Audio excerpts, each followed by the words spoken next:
going over Adventure Academy and how we use that for our homeschool curriculum. So, sit down, grab a cup of hot chocolate or a cup of tea. Okay. So, Adventure Academy is basically this MMO, which is a mass multiplayer online platform that's educational. If you've ever heard of Minecraft, if you've ever heard of World of Warcraft, if you've ever heard of Second Life, all those are MMOs with some RP, which is roleplay. And this one has a little bit of an element of roleplay, and it's all educational. The child is thrown in to this super immersive world called Adventure Academy, and they have pier, they have a whole area for clubhouses, and they have this whole giant marketplace where they can sell things, where they can buy things like clothes and hats, and stop over at the fish market where the penguin is chopping up fish and having them do fractions and everything. So it's completely immersive, and my son really enjoys it. There's kids to play tag with.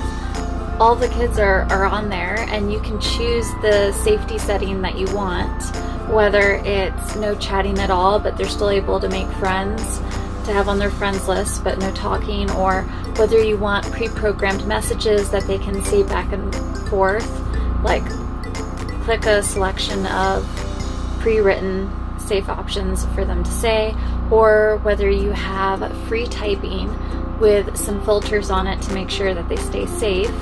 All those options, they have the ability to make friends with, which is really cool, especially during this time with COVID, when kids can go out a little bit less, you know? So my son has been really enjoying it. So the main hub or area of the game is the academy itself, which is basically, think of this really expensive private school with really well-paid teachers that make learning fun, and that's the thing your child is thrown into, basically. They have, and also think of it a little bit like a university.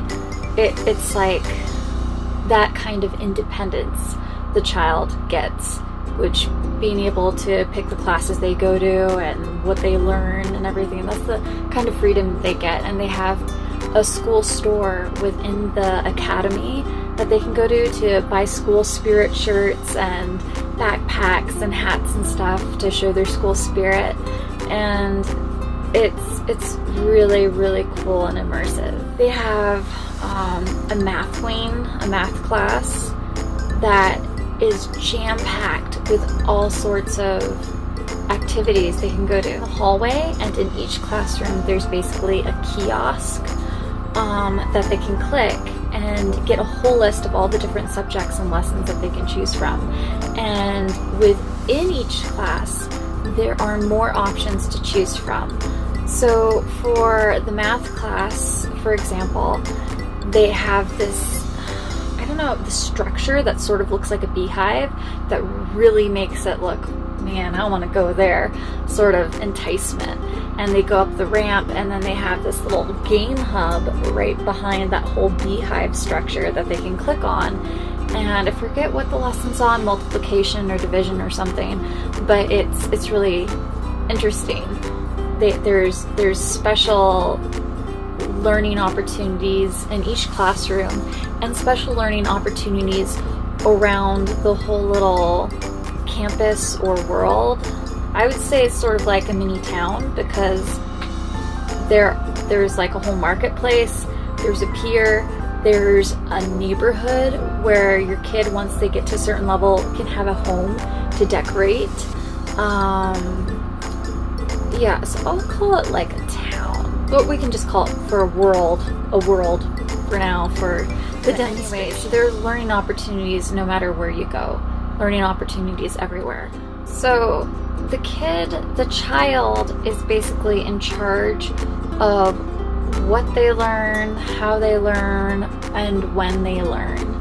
Where I would say where the platform needs a little bit more attention is a little bit more structure, because let's face it, our kids aren't mature enough to be at a university. They'd just be going and playing all the time. And most of the kids on there, in fact, are playing most of the time. So your child might need a little bit of a nudge in the learning direction, if you know what I mean. My child loves playing tag, and he says some of those kids are playing tag a lot. And I like to maximize my son's screen time. So I've made up a little bit of a structure that I will show you in a minute or two. If you're a fan of unschooling, this sort of might be a draw to you. Or if you're interested in the Montessori method, where it's child-led learning and freedom within limits, then this also might be appealing to you. And if you just want an educational platform where kids can have fun and learn at the same time, again, you might also like this. It's very, very fabulous. And the graphics are phenomenal. This is not ABC Mouse.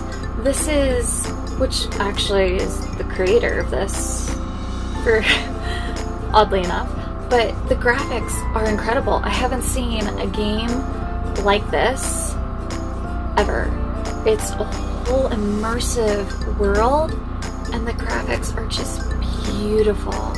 You go in there and you're like, oh my goodness, there is a whole world to explore, and friends to be made, and nooks and crannies to find, and treasures to find. It is really, really fun and amazing.